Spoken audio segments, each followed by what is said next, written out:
Everyone noticed when the laughter spiked, sharp and sudden, the kind that makes heads turn and then turn away just as fast. It happened in the open, where pretending not to see felt easier than stepping in. They circled her with practiced confidence, words landing like nudges meant to test how far they could go. Then one hand reached out, quick and careless, and the necklace was gone. It slipped from her neck and dangled in the air, lifted high as if it were a prize. The crowd waited for tears, for anger, for a reaction they could enjoy. She stayed still. Her breathing slowed instead of quickened. The necklace wasn't expensive, but it held weight. It had belonged to her mother, given on a quiet morning with a promise that strength could be carried without noise. As the laughter rolled, she felt the absence at her collarbone like a question. Not what they would do next, but what she would. They mocked her calm. Someone asked if she planned to cry. Someone else laughed louder to keep the moment alive. She looked at each face once, not memorizing them, just acknowledging what was happening. Then she bent down and picked up her bag. The movement confused them. This wasn't how the scene was supposed to go. She walked away without rushing, without slumping, each step steady. Behind her, the laughter thinned, losing its rhythm. The necklace clinked as it was passed between hands,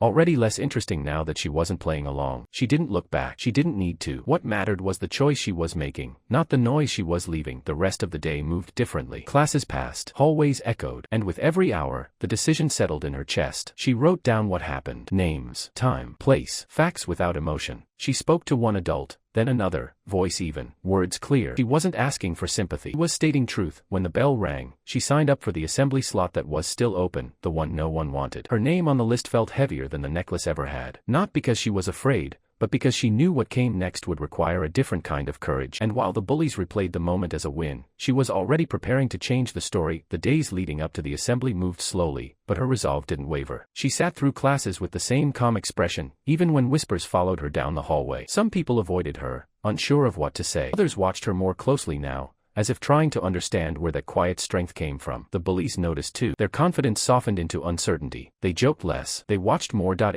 home, she opened a small box and found an old photo of her mother wearing the necklace, smiling in a way that made everything feel possible. She held the photo longer than she planned, not to feel sad, but to remember why she wouldn't shrink. Necklace had never been about decoration. It was about identity. About knowing who you are even when someone tries to tell you otherwise. She wrote her words carefully, then rewrote them again. Not to sound impressive, but to sound true. She practiced speaking slowly, clearly, without accusation. She didn't want revenge. She wanted understanding. That choice mattered more than anyone realized. When the day arrived, the room buzzed with restless energy. Students filled the seats, teachers stood along the walls. Some came expecting drama, others came because attendance was required. She waited backstage, breathing evenly, feeling the weight of every eye she hadn't met yet. When her name was called, the noise faded into a low hum. She stepped into the light and scanned the room once. She didn't search for the bullies. Didn't need to. She began by describing a moment everyone recognized. Laughter. A crowd. Silence from people who knew better. Heads lifted. People shifted. She spoke about what humiliation feels like, not loudly, but honestly. How it stays longer than bruises. How it teaches people to disappear. Then she talked about the necklace. What it meant. Why losing it hurt more than they could see. She didn't name names. She didn't raise her voice. She let the truth do the work. And as she spoke, the room changed. The laughter from that day felt distant now, smaller,